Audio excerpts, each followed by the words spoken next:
Halo Sobat Latsar, kembali lagi nih dengan podcast kami bersama saya Martin. Saya Elma. Aku Rizka. Dan saya Bagas. Saya Amar. Dan juga saya Rifki. Nah, hari ini kita akan membahas nilai-nilai dasar PNS, yaitu berakhlak. Kira-kira siapa ya role model yang cocok dengan nilai berakhlak? Kalau menurut gua sih Ibu Sri Mulyani ya. Lu tahu nggak Bu Sri Mulyani? Ya tahulah, Menteri Keuangan kita kan. Emang kenapa dia cocok dengan nilai berakhlak? Nah, kalau menurut nilai berorientasi pelayanan, menurutku Bu Sri Mulyani ini cocok sih. Karena Bu Sri Mulyani telah menjabat sebagai Menteri Keuangan sejak 2016 hingga saat ini.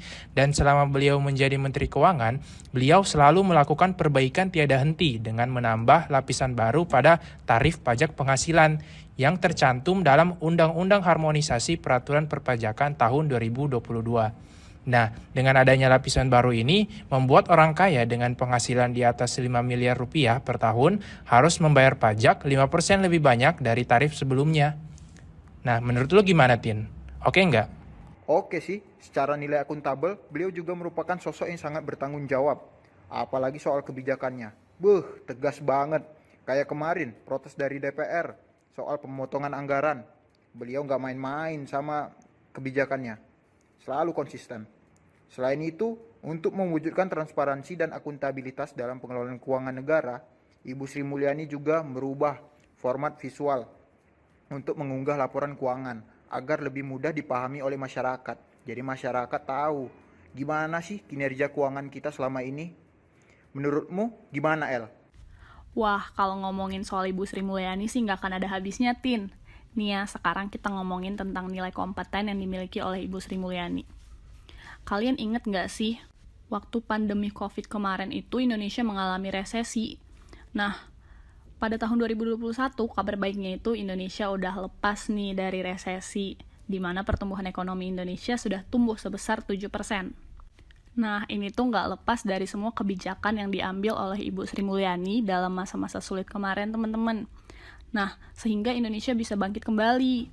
Dan semua hal hebat ini tidak lain tidak bukan adalah karena nilai kompeten yang dimiliki oleh Ibu Sri Mulyani loh, di mana beliau ini selalu mau meningkatkan kompetensi untuk menjawab tantangan yang selalu berubah dan melaksanakan tugasnya dengan kualitas terbaik. Bener nggak sih, Mar? Nah, setuju banget Elma. BTW, Bu Sri Mulyani selain berkompeten, beliau juga harmonis loh. Bu Sri ini bisa membangun lingkungan kerja Kementerian Keuangan yang kondusif. Karena Bu Sri Mulyani selalu mengikut sertakan bawahan atau pengikutnya untuk pengambilan keputusan. Salah satunya ialah dengan terciptanya 3 paket Undang-Undang Bidang Keuangan Negara yang menjadi landasan atas pengelolaan keuangan negara bangsa Indonesia. Nah, atas hal ini terbangunlah keharmonisan antara pemimpin dan bawahan yang dapat menciptakan lingkungan kerja yang kondusif. Nah, kalau menurut Rizka, seharmonis ada lagi nggak ya core value dari Bu Sri Mulyani ini?